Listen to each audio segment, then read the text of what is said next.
Hey guys, welcome back to my channel. I'm Brandy and you're watching the Glam Belle, and today I am finally taking you guys through my diffusing routine. I did one years ago with the Onyx blow dryer, but I've kind of got a little bit of a different routine. I just want to give you guys like the full entire diffusing routine from beginning to end so that you guys understand how I get the volume that I get. If you're not subscribed to my channel already, please go ahead, hit that subscribe button down there. Make sure to turn on the bell so that you are notified when I upload videos here on YouTube. And without further ado, we are jumping right into this video. Okay, we are jumping right into the diffusing process. Of course, I've already cleansed my hair and I've added all of my styling products. This is literally starting from when you start diffusing your hair. When I begin diffusing, I always start with the hover method. If you don't know what this is, I believe Mains by Mel came up with this method, or either she's the one that made it extremely popular. Basically, you begin drying your hair by hovering the diffuser over top of the hair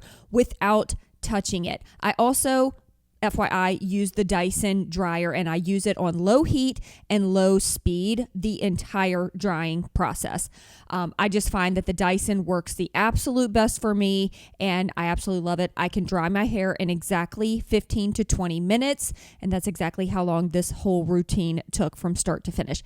But I go through the hovering method until my hair is probably, I don't know, about 15% dry. Basically, I do this until I feel like I start to get a little bit of a cast. That cast is, of course, going to come from the gel product that I used. If you don't use a gel product, you might not get a cast on your hair. But once I feel like I've got a little bit of a cast, that's when I start to diffuse from the bottom up. It shows me that that outer portion of my hair is starting to get a little bit dry. At this point, I start to diffuse from the bottom up, and why I start to do this is because it's going to help encourage the curl, and it's going to really make your curls a lot more springy, a lot more bouncy. If you can imagine, you're pushing those curls up and it's starting to dry in that tighter curl formation, which is why you're going to get tighter curls if you're diffusing in this manner. The other thing that you are going to notice throughout this entire diffusing routine is that I never diffuse my hair with my head upright.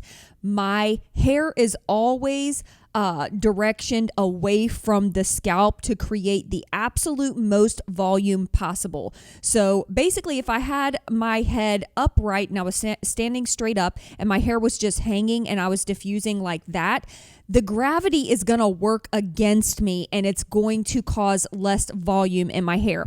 This way, I've always got my hair away from my scalp, whether I've got my head tilted to the side or whether I have it flipped over right here. As you can see, I'm always diffusing away from the scalp. This is the reason that I get the maximum volume in my hair. I don't have a lot of hair, you guys. My hair is very thin, but diffusing in this way helps me to get maximum volume. And so I'll just continue to do this throughout my entire head. And basically I will spend about, I'd say 3 to 5 seconds holding each section, and then I'll let it go, and then I'll move to the next section. You never want one section of your hair to get too warm.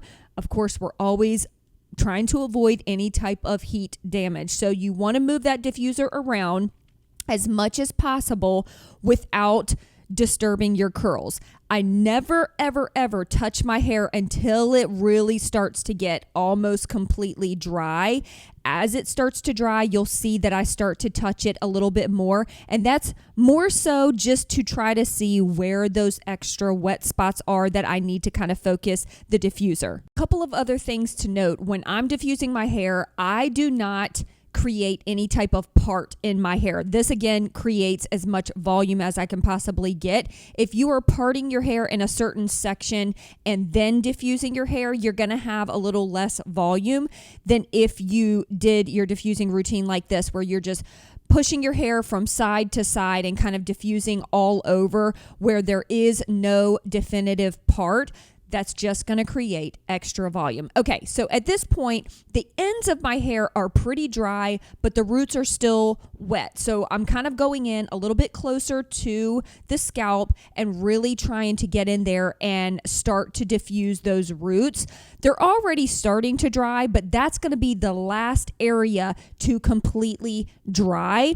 And you don't want to continue putting extra heat on the ends once they're dry. So you kind of want to do what I'm doing right here and focus the heat and the airflow right on that scalp. I focus a lot right at the nape of my neck because I find that that takes a long time to dry as well. At this point, my hair is pretty much dry. I still have just a little bit left.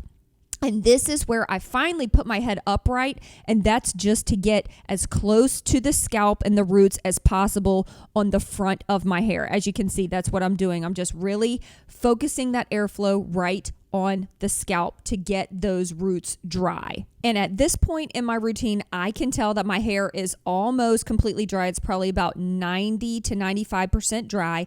I go in with a little hair oil. This is the bonding oil from Curlsmith. You can use whatever you have.